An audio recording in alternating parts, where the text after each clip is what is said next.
Good afternoon, everyone, and welcome to the investor seminar hosted by Enoch Wealth with Peakhill Capital. And today we're absolutely honored to have JD and Christine to join us. And Christine is a senior vice president of the Peakhill Income Opportunity Trust and also responsible for the loan department. And we are also really glad to have JD to join us again, and who is vice president for the Peakhill Capital. And today, both of them will be sharing how Peakhill selecting the loans and to ensuring the securities and the level of the trust of the entire structures, and also we're sharing their strategies to help our investors to survive, I would say, in the very volatile market.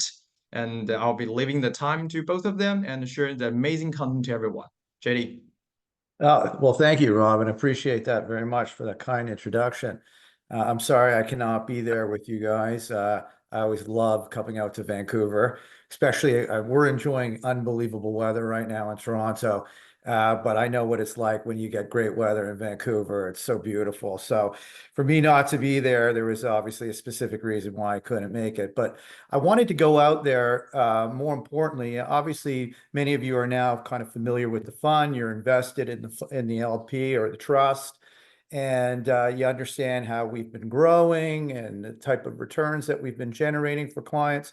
But I also wanted to give you some insight into, what is it that we do every day? Like, I mean, we've got, borrowers approaching us all the time. What do we look for? What do we ask of them? What do we do? And just in terms of the steps, in terms of before it ever makes it into a fund.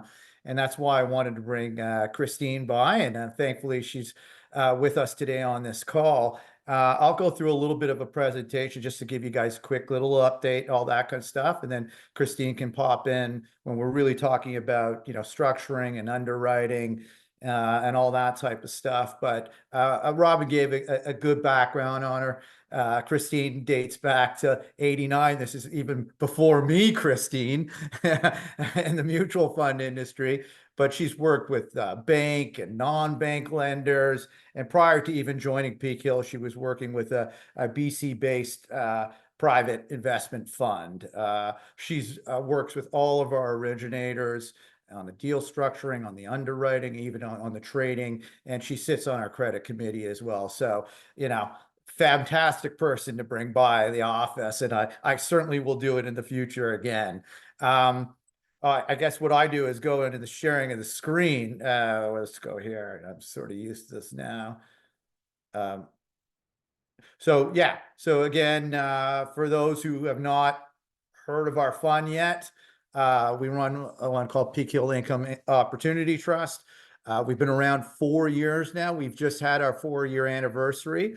And in fact, we actually passed the 250 million mark. In my experience, and I've worked for now 3 alternative companies, and then on top of it, I was in the mutual fund industry for a long time. 4 years, 250 million in the alternative space. That's pretty good. I got to say, I was very impressed. And that just goes to show you how the type of, I guess, excitement that we're generating out in the market. Obviously, there are some firms that are having a bit of a tough grind at the moment, but luckily, knock on wood, nothing's really affected us, and we just keep on slogging away and continuing to grow. The firm is now, I think, above 8 billion AUA. It's pretty sizable. And as I mentioned, the fund is now at 252 million. So who are we? We've got a pretty diversified product shelf now. It used to be just an LP, but we are a commercial real estate lender to leading real estate developers and investors. But we also run this LP. We also have a private equity side of our business, which is an opportunistic equity platform focused on kind of co-GP investing in the US.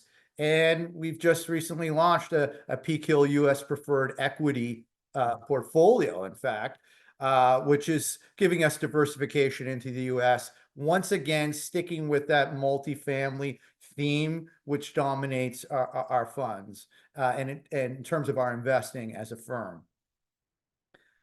Sorry. Oh, excuse me. What did I just do there? So who are we? We are a commercial real estate lender. We're a direct lender primarily on first mortgages, specifically within the LP.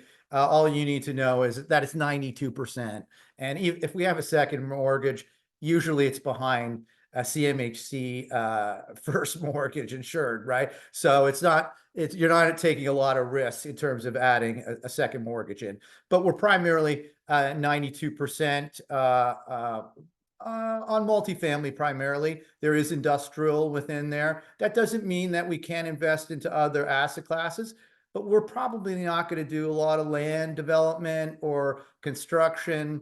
It would be a CMHC type of construction if we were able to do that. If we ever added that into the fund, we're going to leave that for the Trezes and the Romspens to do.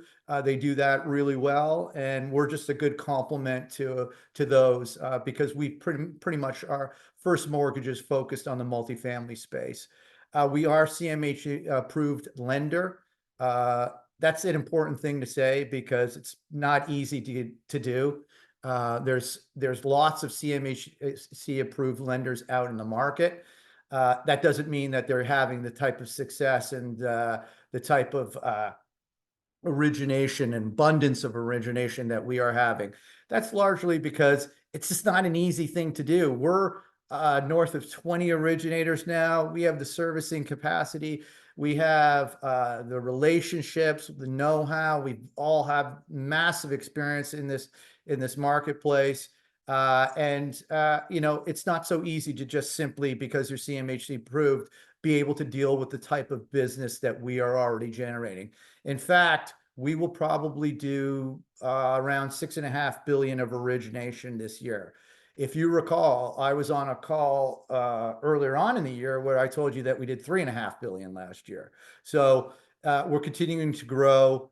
I guess Christine can give us a little bit more insight when she gets on, just in terms of CMHC. But if we do $6.5 billion, likely between 4 and 5 million of that will be CMHC business. That's the target. Our origination team now, it says here 15 originators, but I can't even keep up with the growth. And I know Christine can't, because every day here's 3 new people working at the firm. It's just unbelievable the type of growth that we've been experiencing, especially in my year and a half at the firm. And that's certainly being seen in terms of the amount of originators. And I know we're north of 20 originators, I think, and going to 25 by the end of the year. So there it is. These are just some of our borrowers. Certainly you guys are major investors in Centurion, so I'm sure you like to see that up there. But this is just a splattering of some of the borrowers that we're dealing with. You can even see this is an earlier presentation that says 7 billion. I'm pretty sure we're over 8 now. We're dealing with 9 institutional partners, anyone from like a bank to a major firm out west that you guys compete against, that we're responsible for a lot of the mortgages that are in their portfolios. And we'll likely do $6.5 billion of origination this year. Starlight is one of our biggest investors, but certainly Minto and RioCan and Capri, these are sizable REITs and developers out there in the market, and we're happy to have relationships with each one of them. Here's just some of our executive. I'm happy that I got Christine in. At some point, I'm going to have Harley out on the West Coast, and Harley's the one who started our firm. If I go on to the next, you'll see his picture. He used to be a partner at CMLS. Perhaps some of you are familiar with CMLS. And Harley was responsible when he was there as a partner for the PH&N account. And when I was in the mutual fund industry, we well knew that PH&N had an excellent fixed income team, really good funds. And it was nice to know that Harley had something to do with that, with mortgages being somewhat of a composition within the fund. But you can see some of the other people that are involved in terms of our advisory committee. Jeremy Freeman ran Gluskin Chef. Ian Rossmarin was founder of Prime Quadrant. These are major shops in Toronto, and frankly, you know, Ontario, but we're servicing the country. And Stefan, Christine, I'm sure could speak more to it, but you know, this guy has 25 years experience, and a lot of that within CMHC. So great to have them on as our advisory committee. You're really investing alongside us. I mean, we get exclusive deal flow based on all the relationships that we have. Obviously, we've got great relationships with the developers we have. We've got the repeat business that we generate, but we are also well liked by the mortgage broker business as well. So they're feeding us a lot, and obviously we've got, with 20 originators in house, we're creating our own deal flow as well. And that's a lot different from a lot of our competitors out there who really are dependent on mortgage brokers for the deal flow that they see. One of the key differentiators for us is that we've got this first loss provision. There's no firm outside of us that offers a 15 million first loss provision. And then on top of it, the GP has 22 million invested of themselves. It would be 25 million if you include all the employees of a $250 million fund. So that goes to show you, look, we're right there with you. We are focused on risk and payment, and that's really key for us. Whereas maybe some of the other funds that are out there, look, they're interested in, you know, the appraisal, where they're investing, what is their strategies, and all that, and that's great. We're really focused on the risk, and by us adding this 15 million first loss provision, and I will get into a little bit more on the bridge to CMHC type of loans, which are rather safe loans. We think that if you look at our returns as well, which have been very steady, that we've got one of the, you know, most solid risk return profiles out there in the market. We also give you access to leverage. This fund will employ, the LP or the trust will employ leverage up to 60%. We are investing in very safe short-term bridge loans. 75% of the fund is within bridge to CMHC loans. We are underwriting a loan, and our takeout is effectively the government. So we've never in 4 years had a default on any one of those bridge to CMHC loans, a default of principal loss or anything like that. So that's why we're applying leverage. We wouldn't be applying leverage to land or construction per se. Based on where we're investing, we understand what the outcomes are and everything like that. We can apply some, you know, I guess, responsible leverage to the fund, and that is why we're generating, you know, returns of 9% plus. In the EMD trust, we say 7.5% net is what you should be looking for. In our LP, we tell clients 8%, and I can tell you since inception, we've done north of 9%. Okay, so that leverage allows us to invest in a very conservative type of mortgage, but generate some additional return on your behalf. Right now, we do share our commitment fees. There is no performance fee on this fund. We do share commitment fees with our investors. Probably 50% of our commitment fees we do share. What you need to understand is, if you've ever invested in, say, a Trez or a Romspen, you know, they're probably generating 2 or 3% in terms of the commitment fee. In some cases, they're not even sharing that. I know my old shop, Romspen, wasn't. On the high end, we would do 1% commitment. I think 75 basis points would be more kind of where we are, and we're sharing half of that, and that has also helped with the return as well. So why now?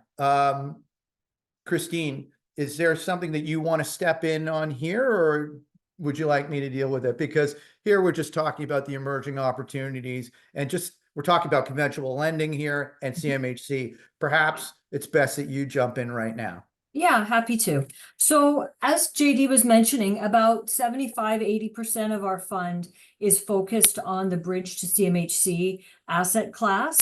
And I thought, rather that sounds kind of jargony. So I thought I'd give you a few examples of the types of deals that would fit into this that you would see on the bridge to CMHC scenario. So first, and stop me if there's anything I haven't covered, but so the first scenario we might see where we do a bridge to CMHC is where a client comes to us. They've got a short closing. They've got maybe 30 days to close on a purchase of an apartment building. They don't have time to apply to CMHC, get the COI, do the CMHC insured financing. So what we will do is we will underwrite the deal both as on a bridge scenario, and then also the takeout, the CMHC takeout. We'll see how much the loan would qualify for on a CMHC, and we will then able to easily within 30 days or whatever the short time period they have, close on the deal with them conventionally, put a bridge deal in place, and then at that point, once we've got the sale closed and there's now the luxury of time, we will then go to CMHC, we'll apply for the takeout financing, and we'll get our COI in a matter of, it depends, anywhere between 3 to 6 months sort of now is the time frame that we're seeing there. And again, the key to all of those is to making sure that whatever we're lending on the bridge is going to be financeable through CMHC. We have, in our experience in the last 4 years, we have an average of over 30% increase in the approved CMHC amount over what we lent on the bridge. So we're being very conservative like that. We've never been caught out lending more on a bridge than we were able to finance through CMHC. So that would be kind of the first scenario when there's a tight closing date. They just need the money now to close. Once we have the luxury of time, we're then going to go to CMHC. So we're going to get the fund taken out in 6 months, 8 months, whatever it may be. So they're short terms, but they're not super short. They're long enough to be on there for enough of a period of time that they can, we get some yield from that. So that'd be sort of the first scenario. That's kind of a simple scenario. So scenario number 2 is what I would maybe call more of a value add purchase. So we've got a apartment building buyer who's buying an underperforming asset for whatever reason. It's rents are below market, it's been mismanaged, there's vacancies, whatever it may happen to be. So typically in this case, we're going to look for a buyer who's had experience doing a renovation and a releasing program. So they're going to buy the property, edit it, and they're typically buying it at a fairly low price. They're going to invest their own money to renovate, to release, and they've got a projection for down the road where they're going to be able, and they're going to have a business plan. We're always looking at that business plan. So how are they going to do this? How are they going to get the rents turned around, especially in a lot of some of the provinces, BC and Ontario being 2 of them, where we have rent controls. There's laws that you have to follow. How does that work? We're always looking for somebody who's got the experience, who's done it before, who's got the cash to do it, because we're not typically financing their renovation costs or anything like that. We're typically just doing a purchase, and then we're going to underwrite, say, okay, and those are usually deals that are on the books for a little bit longer. Those are deals like that business plan may be anywhere from 12 to 24 months where we've got that. In a case like that, where a lot of times we don't necessarily have cash flow based on our on a relatively high rates, but we're always looking to make sure that, okay, once we take this out with CMHC 12 months from now, 18, 24 months from now, that the property again is going to be able to cash flow to CMHC satisfaction, and we're going to be able to get to get a COI over and above what we've lent out on the bridge. And a third one that we're seeing a little bit more of lately is we have a borrower who's got, say he owns the building, and he's got his financing is with a bank, or he's got some form of financing, And his bank is pushing him to refinance now because, you know, you've got a 5-year deal, you want to refinance now. And, you know, he's looking at the market and he says, you know what, I'm not sure if I want to sign on for another 5 years or whatever a term. I think rates are going to come down in the next year. So we would do a bridge in that case. We would do a bridge to maybe a 1-year term where we say, okay, we're going to give you a conventional loan for a year. At the end of a year, we agree with you, rates are probably going to be lower. And at that point, you're going to go to your bank or we're going to go to CMHC for you. And you're going to get either a conventional or a CMHC loan in that case. So those are kind of 3 bridge to CMHC or short-term bridge apartment type of deals that we see a lot. And that would be the majority of what churns through our LP fund. And we're always really looking for pretty short term. We're always looking to the exit strategy on theirs. We always want to make sure, like, I mean, nobody really wants to pay 10% or 11 or 12% for any length of time. They're doing it for a strategic reason because they have a short-term close, because they know they can increase the income and value of a building, because they think that the interest rates are coming down within the next year. So this isn't a long-term play for most of our borrowers, and we understand that, and that's where the LP fund comes in handy. So that would be some of the deals you would see there. Another asset class or another type of deal that we often do is we do some B pieces, not a lot, as JD was saying. Most of the time we're in first position, but we do some B pieces, and we'll go on behind an A lender, whether that, or I guess whether that it's an AB, if it's a conventional lender, if it's CMHC, we'll go on as maybe as a short-term second. Typically, and we do other asset classes. Our preferred asset class commercially is the industrial, but we'll do a B piece or a second. And usually again with that, there's a fairly short-term exit strategy, a strategic exit that makes sense for us to do that. Like, we're not going on there if they have a 10-year term with their bank, we're not going on there as a 10-year B piece or a 10-year second. We're typically going on in a scenario where there's something happening in the fairly short term. So one thing we see a lot, let's say we've got an industrial building where they've got half a dozen tenants, and there's one fairly large tenant that's rolling in 6 months, a lease that's turning over in about 6 months, 12 months.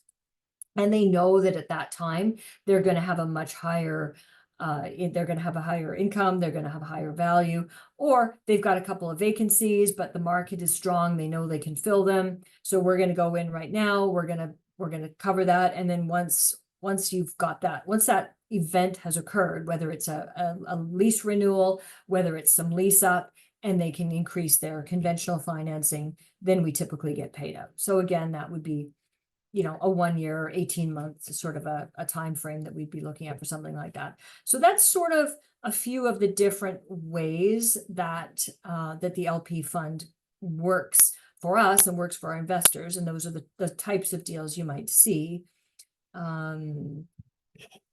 Yeah. So, and again, as I said, it's important. We're always looking for typically a short term. We want to churn that money. So what JD was saying is, yes, you know, we take a 75 basis point fee, typically somewhere around that range, but that is, you know, it's for a 6-month term, 12-month term, maybe at the most. So you're churning that money often more than once in a year.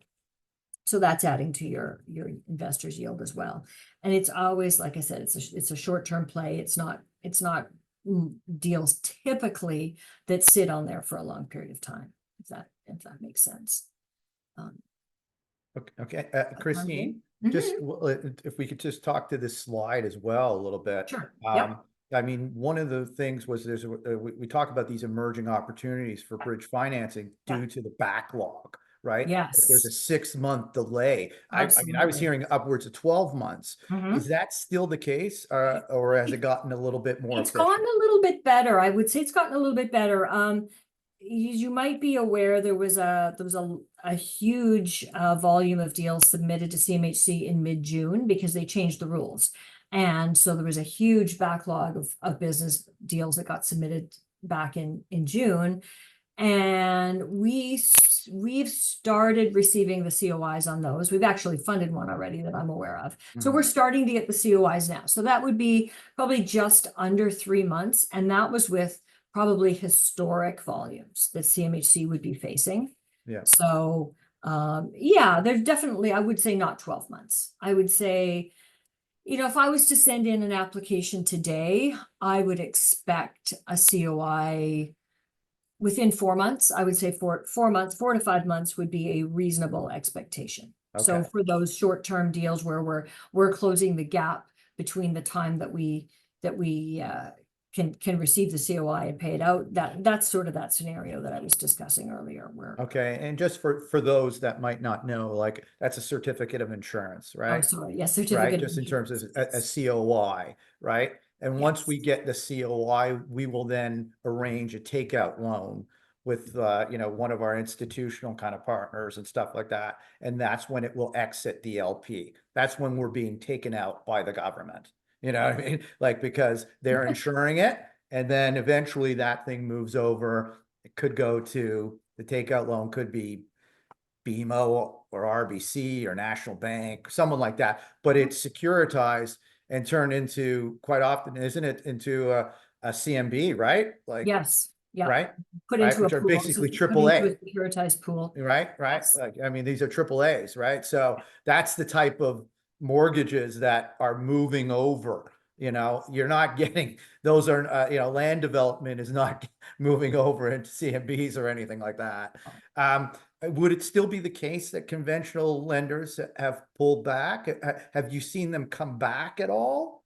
Or no? That's why alternative lenders have been doing so well. Yeah, I think that's why alternative lenders have been doing so well. And I think also with the interest rates being as high as they have been, a lot of deals that at one time cash flowed positively. I used to work for CMLS as well with Harley and did a lot of financing for the PHN fund that JD was previously mentioning.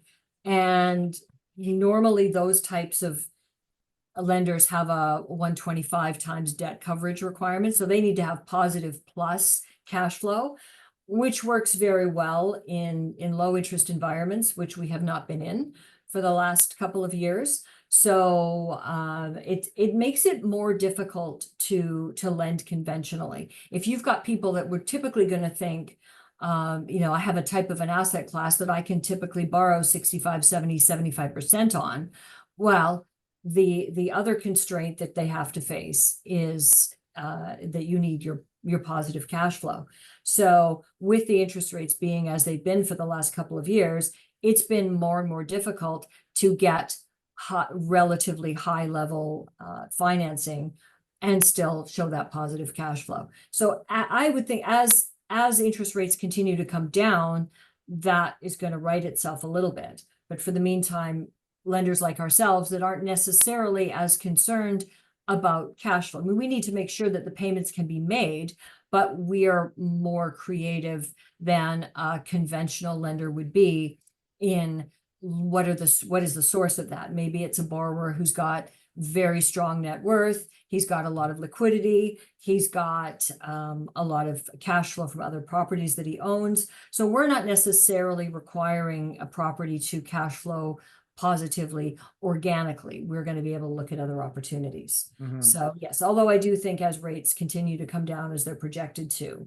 the conventional lenders will step in a little bit more and be a bigger part of the Right. pie. Right. I mean, and also just in terms of some of the recent developments on the CMHC side, is that a boon for us? Is that going to be beneficial for us? Like, I mean, you talked about that there was a huge number that were done recently and all that. Will that still be the case? Like, can we be, if we're 75% these bridge to CMHC loans, we need to constantly have that. Is there any threat to that? Absolutely. And the government has definitely stepped in and is doing what they can to stimulate housing development. And yeah, and they've got the programs, they've got the MLI Select program. I'm not sure how familiar you are with that, but they've got the MLI Select program that encourages affordable housing. It encourages energy efficiency. It encourages accessibility. So it encourages some social outcomes. So those are going to continue on. I certainly expect every market that I was going to say every major market that I'm aware of, but it's more than that. It's every market in Canada that we look at for residential multifamily rentals. Every market that we look at has a shortage. I did a number of deals. I think you're Vancouver based. I'm in Vancouver as well. I'm not sure if you know that, but I've recently spent some time up with a client in Williams Lake who owns a lot of properties in the interior of BC, Williams Lake, Quesnel, Prince George, those types of areas. Mhm. And he was telling me that the shortage of rental housing is desperate. That he didn't know of a single building in any of those markets that had any vacancies and didn't have a wait list for people to get in. So there's clearly a shortage of rental housing in major and smaller markets across Canada. So I can't imagine CMHC taking their foot off the gas of these housing stimulation programs anytime soon. Okay, and that's You? one of the reasons why we're able to really diversify the fund across Canada. Absolutely, Because yes. you can, I mean, if we're doing industrial, we tend to be in Montreal, Toronto, and Vancouver, Mhm. but we can go in with a CMHC type of loan. You can go everywhere, right? Everywhere. Yep, Yeah. yep, Okay, I've and got a then couple, yep, and then absolutely. one other thing, there's just another thing on strong risk adjusted returns. Mhm. I spoke to that before about why I think, the risk and return is one of the more attractive ones out there. But often with these type of CMHC type of loans, you can go higher than a 75% LTV, right? Because, Yes, right? Like yes, yeah, you can go to 95. you can go to 95 You can go to because one of the 95. things with Enoch has a lot of experience within, say, mix. Mhm. And mix tend to have like a lower LTV. Right. And so you kind of get used to, like, even on the at Romspen, we used to say we're like 65% LTV, 70% LTV. But when you're doing a bridge to CMHC loan, like, you can go a lot higher. Yes, absolutely, for sure. Okay. If you've got an MLI Select property, which is the one I was mentioning, that's got that affordability, energy, or accessibility, yep, CMHC will go up to 95% loan to value and down to a 110 debt coverage on quite long amortizations, 40 to 50 years. Okay. Well, just so Yeah, everybody knows, our fund is 72%, but you yeah, could go higher. Okay. right, That kind of thing. exactly, yes. So Christine, stay on with me, and Mhm. I'm just going to go through some of this. Can Mhm. you? Here's the financing process. What Mhm. you were speaking to before was talking about, here's some of the deals that we've done, that type of thing. Can Mhm. you maybe take us through this? Yeah. Okay, so we would have a client, we would be approached by a client, whether that is directly or through a brokerage relationship. We are happy to do both. And they would deal with one of our originators, with one of our 20+ originators. And so the originator is going to look at that deal initially. They're going to sort of sketch it out. They're going to say, what is the client looking for? Are you looking for a short-term loan? Are you looking for a longer-term loan? What is it that makes sense to you? What are your hot buttons? Is it a fast close? Is it higher LTV? Is it sharp pricing? What is it that you're specifically looking for? And a lot of times I do get the originators calling me because I guess I have a bit of a broader understanding of all of the different groups that we deal with. And okay, so what makes sense in this situation? What makes sense in this scenario? Is it that the person needs to close in 30 days? They're not concerned initially with pricing. They just need to get this closed. Is it that they're looking for relatively high loan to value going in? What is it that they're looking for? Are they looking for the sharpest pricing? And it sort of depends. So we would then we would do an initial underwriting. We would, look at, okay, what's pricing makes sense in this situation, what loan amount makes sense in this situation. We would issue a letter of interest. If the borrower likes it, they're coming back to us with the deposit. We get our team. We've got a big team of analysts, big and getting bigger. Not as fast as we wish they were getting bigger, but big and getting bigger. And so that deal would then be assigned to an analyst to work with. So I do a lot of training for the analysts. So if they've got something that's sort of outside of their knowledge or that they're not quite sure of how to deal with, they're going to come to me. So we would write up a presentation, and that's typically a credit presentation, which is sort of 15 to 20 pages. So we're talking about the borrower. We're talking about their net worth. We're talking about their experience. So is this a group that we want to work with? We're talking about the property. We're talking about the numbers, the cash flow, the tenancies. We're talking about the market. Is this a good market to be in? Where is it that we need to, where is it? What makes sense in this? What's the right loan amount? The deal would be then presented to our credit committee, which is headed up by Harley. I sit on there as well as a few other people. And we have for the credit committee for the LP fund, some of the professionals that you saw earlier on in the presentation, they're also part of the credit committee for that. And but it is led by Harley. So we talk about everything at credit committee, from the risks, the advantages, does this deal make sense? Is it risky? Is the risk and the yield suitable for one another? Assuming that it is, then we would get an approval as required. We go to commitment. We get the commitment back. We work with some of the very best lawyers in all of the markets in Canada. We have some excellent lawyers that we work with. And we don't have a ton of approved lawyers, just because we want to keep it to a fairly small group that we work with and we trust, and they don't lead us astray. And we can typically fund, 10 business days from sign back of a commitment letter is not unusual. We don't like to do them that fast if we can help it, but we've done them many, many times, that and faster. But typically within 30 days of getting a commitment letter signed back. We're funding. We've got the deal taken care of. It's done, and we have a very, very low default rate, very low rate of our performing loans rate is very high. So we don't have we don't have a lot of issues there.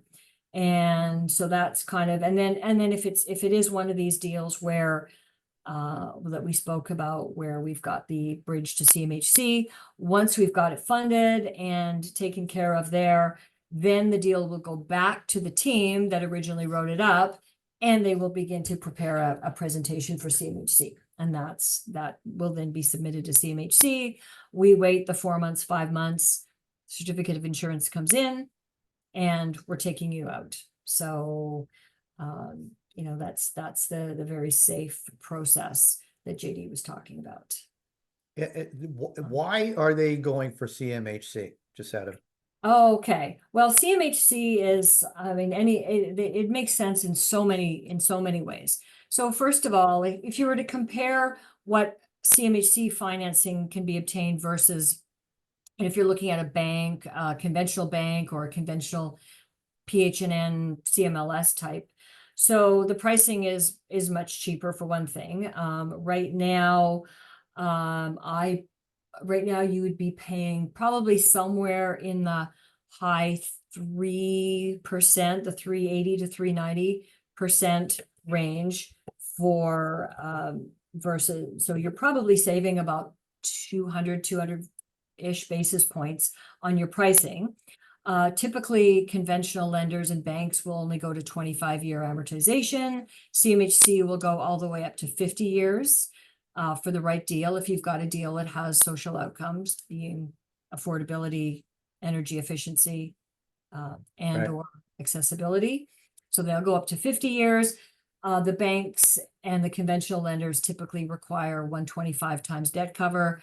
CMHC can go down as low as 110 on a long. So if a bank requires 125 debt covers, a bank's going to charge you, say, 5.5% today. They need 125 debt cover on a 25-year AM. Or if we take you to CMHC, you've got 200 basis points cheaper than that. You've got a 50-year AM and you only need 110 debt cover. So, and another advantage with CMHC is once you, as an owner of an apartment building, once you have a CMHC, once there's a CMHC certificate of insurance attached to that apartment building, that document runs, that benefit runs with the building for the entire amortization of the loan. So that's good for 50 years. So, and it can be sold. If you sell the building, it can be assumed. So that continues. So that's a huge advantage. If you've got now CMHC financing at 4% for the next 10 years and a 50-year amortization, Huge. that's a huge advantage. If a few years from now you want to sell the building, Right. it can be assumed. So that insurance certificate, that insurance policy runs with the building for the entire policy. So the entire amortization period of the policy. Right. So it's a huge advantage. And huge for us just in terms of how incentivized you are to go from, say, paying the bridge loan 9.25, Sure. something you just, I mean, why wouldn't you?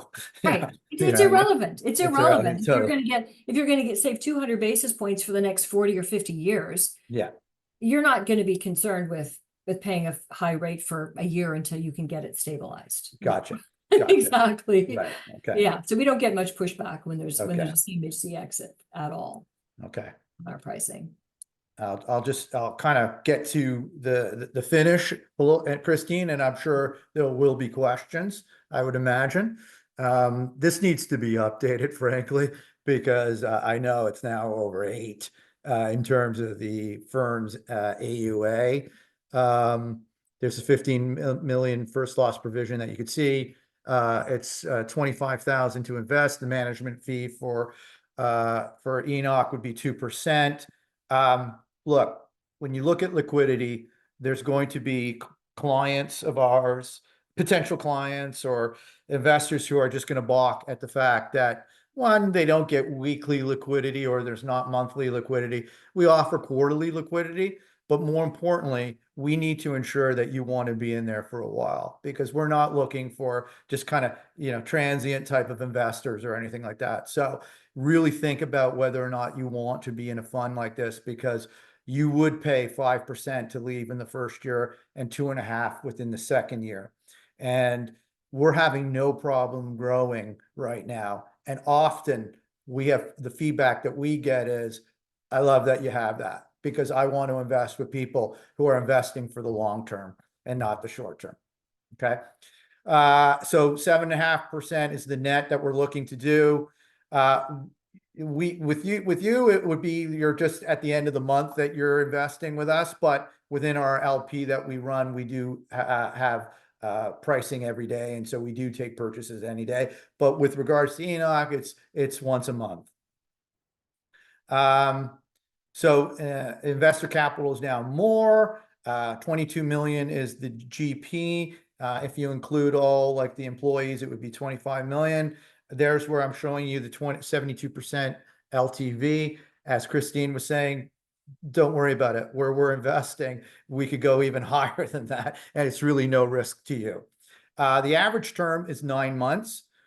This is actually a little bit longer than the previous quarter's reporting, but it will always be short, and that's the nature of those bridge loans. This fund used to be, I would imagine, when it first started and predated me coming in, heavy within the GTA, heavy within Ontario, that type of thing. And as you can see, as we've moved, I hope you guys are able to see on we're over here, or is the or because I can see Christine and I, but I can't see the actual percentages. But you would see that Ontario is now, not nearly the size of what it was maybe 3 years ago, 4 years ago. There's tremendous diversification going on geographically. British Columbia tends to be a little bit low right now. And that was more of a function. Christine, help me out on this, but I think I heard Harley say that there hasn't been a lot of bridge to CMHC loans within BC of late. No, I don't think I'm not aware of any that we've done. It's just Okay. it's not been, there's just hasn't been the demand for it. A lot of the deals that we get from our partners in BC are ready-made for CMHC. We've already got a COI, a certificate of insurance, so we're going straight to CMHC. We would like to change that, of course, but we just haven't done as much in BC as we would wish to. Yeah, but I can even see the fact that, you know, out east is being represented the way Quebec, and I've watched Alberta grow from like nothing to, you know, a sizable allocation now. CMHC and bridge and mixed use makes up 75% of the fund. I would imagine that everything that we've been seeing this year has been pretty much CMHC bridge. Would I be wrong on that? No, That's no, all we're we're doing? not. Okay, We're okay, seeing those deals every single week at credit committee. okay, all right. Multiple deals. Right, yeah. but the important thing for people to understand is that we're lending to income producing assets, right? So even when you see industrial there or whatever, like there's still an income being generated from there Right. and all that. And that's a lot different from previous shops that I was at, just in terms of the land, focused on land development and construction. And that's why we're a very good complement to, say, a Trez or a Romspin. And I know within Enoch, there's a heavy allocation to, say, Avenue Living, to Centurion. And as you know, those are private real estate assets, right? So we're a very good complement to them as well. Here's the performance. What I always like to do is I'm always, especially within the brokerage channel, I'm always talking about we're just simply a complement to your core fixed income portfolio. I'm not here to replace your bonds. I'm here to say, can we take a sleeve and augment the return by investing in very conservative type of mortgages? So that's why we show, not to say, hey, look at us, our returns are so much better than ETFs and stuff like that. No, I'm just saying, if you are considering that you want to make investments to mortgages, we're a good complement to your core fixed income. And as I've said before, we're a very good complement to other private real estate funds, especially mix, right? Like to an Antrim, which is big out west, that would be 100%. Or, pardon me, it escapes me, the MIC that you're in Ontario, Ginkgo, is it? And so we would complement them really well as well. So the return has been strong. We say 7.5% to expect that. I'm quite certain we're going to exceed that this year. I just never like to promise exactly, but I think you should be expecting north of 9, you know, something like that. I think would be fair to say. This was just in terms of how we, do you want to maybe speak to this a little bit? Just in terms, Christine, just in terms of how we allocate, you know, with the A note and the B note? Yeah, so we do Okay. have some bank line partners that sometimes we will bring them into it. So we'll do if we've got, for example, an AB, we'll use, rather than going to one of our institutional partners. So say we're doing a short term, like a purchase, like maybe that's going to be, say, an 8-month purchase and renovate deal, and then we're getting out of it. We don't always want, first of all, we don't always want to use, we don't want to use all of that. Say it's a larger deal, $5, $6, $7 million. We don't want to use that much. I mean, the fund it's big and getting bigger, but it's not infinite. So we have bank line partners that will go in with us. So where we will allocate an A piece to the bank line and a B piece to our fund. So we're not going out and getting one of our institutional partners in. It just doesn't make sense for them necessarily for us to do all of the underwriting work and everything, to have a deal on their books for 6 months. It just doesn't necessarily make sense. Whereas with the bank line, we're able to go to them with a relatively simple package. And when they lend, it's easier for them to approve those loans because they're actually lending the money to Peakhill. They're not really lending the money to the borrower, they're lending it to Peakhill. So Peakhill is ultimately taking care of that. So it's easier for them to do it. So for them, so that would be an example where you can see here where we'd have a banking facility and a third party partner. We would have maybe 60% of the loan amount to the A loan, whereas with the LP, we're going to allocate some of that to the LP. So we're going to have some of it going to the bank line, some of it to the LP, and it works out relatively well that way. Right, but You're not basically, always going to have a third party. If we're in a B position, we're not always going to have a third party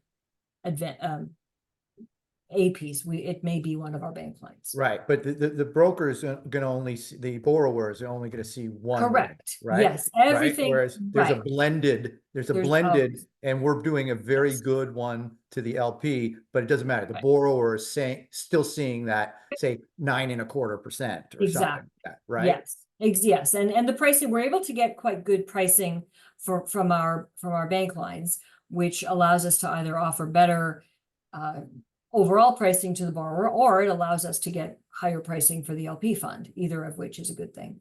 Okay.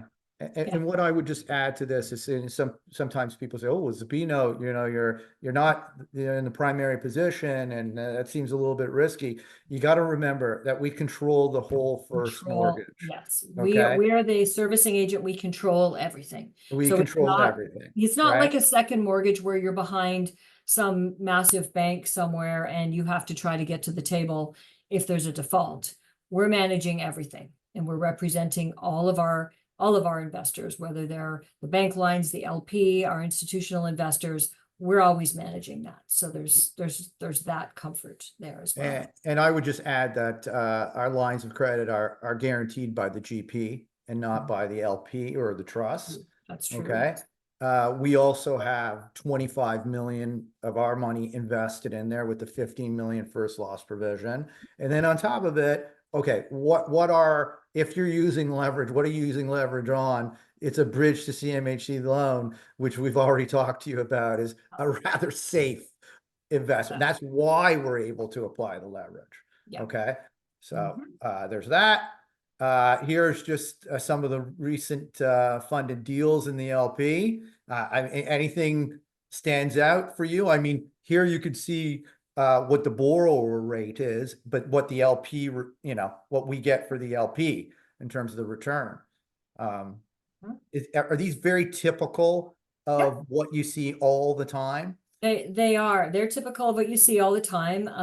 And you can see here that we're in some smaller towns as well as bigger centers. But yes, no, these are pretty standard rate that that's what I would typically see. We aim for an average in the fund of 12%. So some we do a little bit higher, some we do a little bit lower, but we aim for a gross return to the fund in the area of 12%. And as long as we do that, then that enables us to give the yield to our investors that we like to give. Right. Yeah. But yeah. And then just in terms of ESG, you had also talked about, we are a signatory of the UNPRI, but you were talking about affordable housing is a key thing. And then on top of it, energy upgrades. And because of that, our fund is very good on the ESG side, if that's of importance.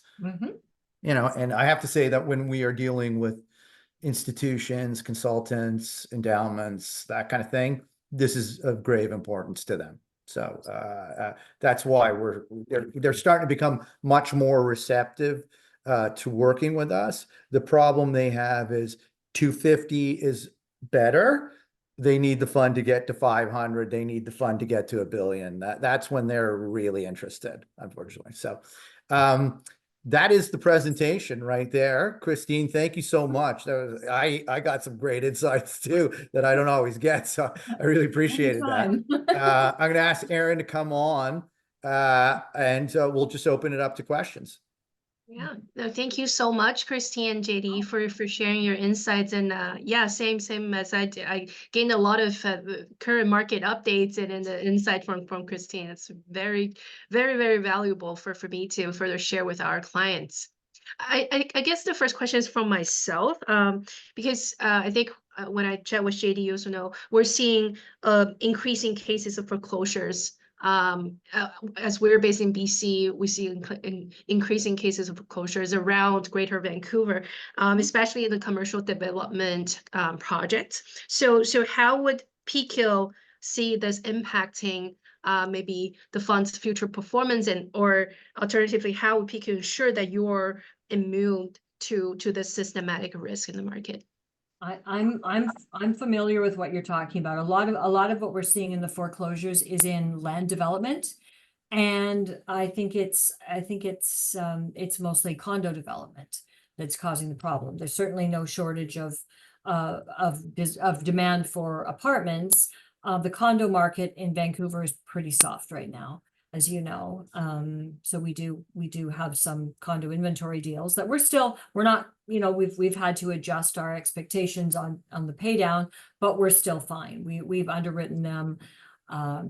We've underwritten them conservatively enough that even when developers have to drop prices to clear inventory, we're still very safe. But no, I think the types of foreclosures that we're seeing, that's not what we have in the fund. We don't have those types of deals. We don't have land development deals. We don't have condo development deals. And in others, we don't have massively huge deals either. Like when you're seeing these foreclosures, like the Coromandel foreclosure and others, I mean, those are tens and hundreds of millions of dollars. Mhm. We're so well diversified. We don't have large deals like that in the fund. So, you know, even if there was a worst case scenario, that's not going to be that. But I think generally the types of foreclosures that are making the headlines in Vancouver, that's not what the fund is in at all. It's not where Hey, said in income And- producing apartment buildings, as safe as you Right. can be. And then on top of it, if you saw I think I couldn't see the actual number, but if I remember, it was under 2% exposure in BC within the LP. yep. And that's I see. reflective of the lack of bridge to CMHC loans Yeah. that have come up. There's just not a demand for it. There's just really not, there doesn't seem to be the demand in the same way for it. Maybe in the broad picture on there across the whole Canada, condo market certainly is showing that it's being soft. Would it in the future, would you see those condos being maybe adding the supply of, you know, rental units in the market that might potentially compete with the multifamily sector? Probably a lot of those condo units are rentals anyways. They're rented, they're leased as or they're sold to investors as rentals anyways. I mean, yes, but I can't imagine, JD, maybe your thoughts are otherwise, but I can't imagine that relatively small amount of additional units brought on by unsold condo inventory is going to move the needle in terms of the supply or demand for The apartments. shortage. The shortage of, no, it's not really. No, We need more. We need we're nowhere close. Yeah, we're not even close. We're so far. I was at a in Toronto at a real estate forum meeting conference one time, and Benjamin Tal, who speaks at these events a lot of the time, he said something that's always stuck with me for some reason. He said there's 200,000 people a year coming into just Ontario alone from other countries, and he says they're not bringing their house on their back with them. It's like, that's right. There's so much more. And as we increase immigration, people are coming in, a lot of them are renters. There's just not enough housing at all. I mean, and I know the governments are trying, but yeah, is it ever going to get to a point where we have high vacancy rates in any reasonable market in Canada? I can't imagine. Gotcha. Not in my career. lifetime annuities. Sounds good. And do we have any other question from the audience? Feel free to just unmute yourself or type your questions to the chat box. Yeah, probably I get questions from just raised from myself. So like we all see just a couple hours ago, like 3.5 hours ago, we all see like Federal Reserve just have another 50 basis point cut on the interest rate. And we can also see the Bank of Canada like on the recent month consecutively. They are also re-embracing the like a lower interest rate policy. So in terms of the business nature of the Peakhill, so we want to see how this would affecting the future return and how Peakhill are taking the like next steps to dealing with kind of low interest rate like anticipate situation. So most of our loans that we do in the LP are priced either at a fixed rate, they're fixed at 11% or 12% or whatever they're fixed at, or they're fixed at floating over prime with a floor rate. So those floor rates are going to hold regardless of what happens during the term of that particular loan.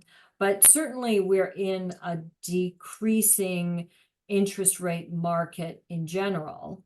So, I mean, there's going to come a time, and I don't want to say anything out of turn, JD, but there's going to come a time when those yields are, I expect, going to have to come down just because everything is coming down. That's the environment that we're in.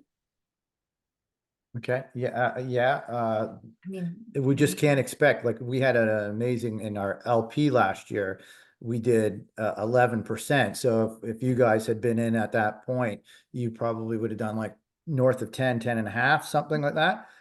You know, obviously that's one of those years where rates go up so dramatically and you got it.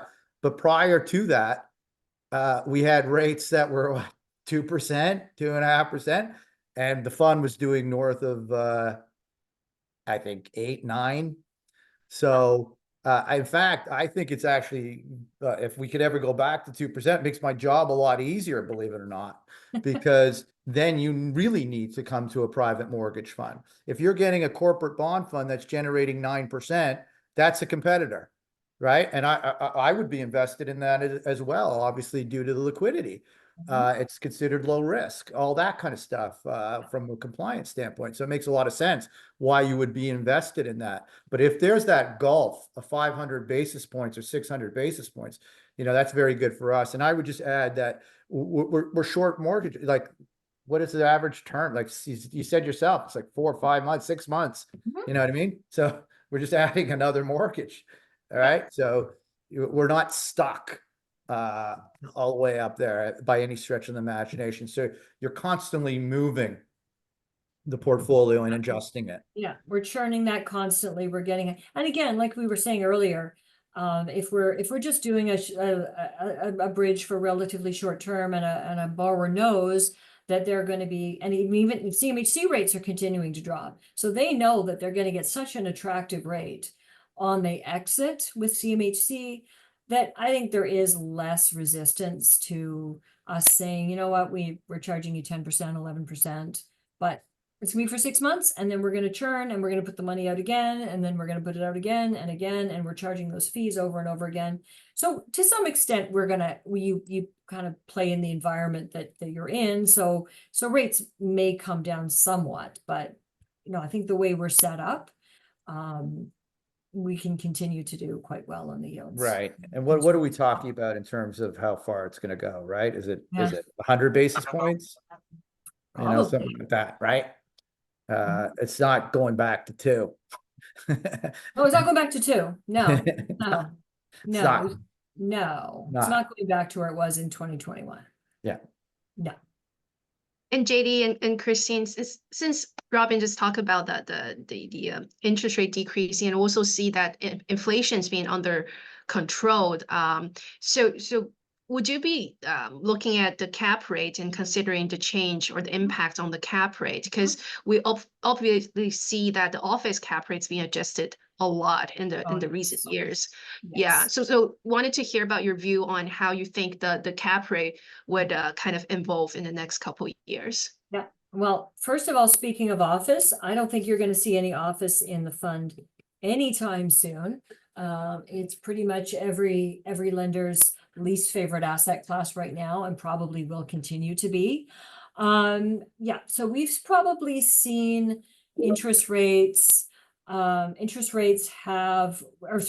rates are coming down. They were high there for they're I would say they probably peaked maybe about 3 to 6 months ago, and are going to head downwards. So yeah, that's going to increase, I guess, the value of the properties. But again, the one thing to always remember is that, especially on the takeout, there's always going to be that requirement, and we're always going to be underwriting that CMHC takeout that isn't strictly a loan to value. So it doesn't matter if cap rates go to 2%. It doesn't matter, because if you need to get 110 or 120 debt cover on your CMHC, that's going to be your constraint all the time. So it doesn't matter if cap rates are very, very low and values are very high. If the property can't sustain the mortgage payments, at a positive cash flow, the value is kind of beside the point. I know that, especially out here in BC, where we have very, very low cap rates. I mean, when I used to work at CMLS, for example, and we did the lending for PH&N, when we needed 125 debt cover, we'd have borrowers coming to us that thought they were going to be able to borrow 75% on their apartment building. And by the time we finished with them, they were getting lucky to get 55 or 60, because we needed that cash flow. So you need to satisfy both constraints. So, if cap rates go down much lower, it's going to just mean that the constraint ends up being more and more dependent on the cash flow. Gotcha. Mm-hmm. Any other question?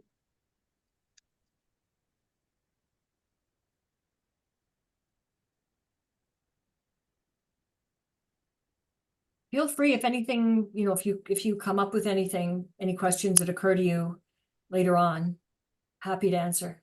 Absolutely. Send them along. Send them along. We're transparent. We want to make sure everybody is comfortable investing in this fund and understands it. And the more you understand, the more you're comfortable, the more you're a long-term investor with us, right? Absolutely. And I think another highlight I wanted to point out again, or reiterate, I think both Christy and JD has mentioned earlier, is that all the bridge to CMHC loans has been successfully taken out to long term, and there was no default to any of the bridge to CMHC. No, and as I said, we have an average of a 30% lift over our bridge financing versus what we get approved for CMHC. So there's approved with a huge cushion. So we're being very conservative in the bridge amounts that we're lending out. Right. It's impressive. Yeah, and by the way, I obviously, Aaron, we've shared just in terms of some of where those defaults were. I think what we also need to understand is that there's been, I think, 5 or 6 that we highlighted. 2 have already been paid back. I can't believe how quickly these things get paid back or paid off compared to my old shop. Yeah. Jeez, I can't believe it. It's literally like months. They apparently don't want you to take over their income producing property, I guess. They're reacting pretty fast. We just got one payback, and they actually made money. We made money on it.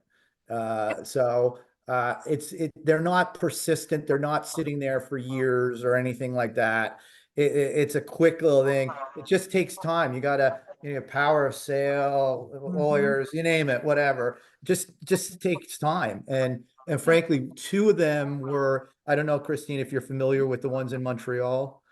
I'm more familiar with the one in Vancouver, but no. Okay, there's there's 2 in Montreal, but they were like, I think, some type of personal guarantee of some sort, so that when you're going up against a personal guarantee, I'm just trying to think what it was. It was more about, because it's I'm not doing it justice No, right now. there's a law in Montreal or in Quebec. It's a little Yeah. bit different from the rest of Canada, whereas that it's difficult to realize, or it's more difficult to realize on a personal guarantee in Quebec. But and that's if it's in the name of if it's held in a personal name. So we don't do 99% of our loans are corporate. I Yeah, mean, very, very few personal borrowers that we ever Right. do. It just Right. doesn't make sense for anybody to own Mhm. investment property in their personal name. So, yeah. Mm-hmm. Sounds good. And by the way, I don't think he'll do them anymore in Quebec. I think he was saying Harley I doesn't don't want to think do so. it. No, there's Not no worth need it. to. No, there's no need Not to. worth it. Yeah. And yes, what we're finding with deals at defaults, it's an administrative headache, yes, but in terms of actual principal loss, no, we're not No. seeing, not at all. Okay. It's good. I think we're a bit over time. Okay, thank Thank you you very so much. much, Christy and Appreciate it. JD. Thank you so much. Thank you thank you for allowing us to do it this way. I look forward to being in the office at some point. I'd love to bring Christine by, Yeah, let us because I know. have a feeling people want to ask questions, but maybe this isn't the greatest medium to It's do it easier in. face to face. Yeah, exactly. But Yeah. it's good we have this video recording, and it will be a very valuable material for until you come to the office, so we can use this repetitively. Okay, No. Great. hope Thank so. you so much. Thank you so All much right. for your time and All right, insights. thanks, guys. Thank you, Nice to see everyone. It's everybody. a pleasure Okay. talking Join to us. you. Take care. Thanks, Robin. Great to meet you, Christine. Yeah. Have a Bye good now. one. Bye.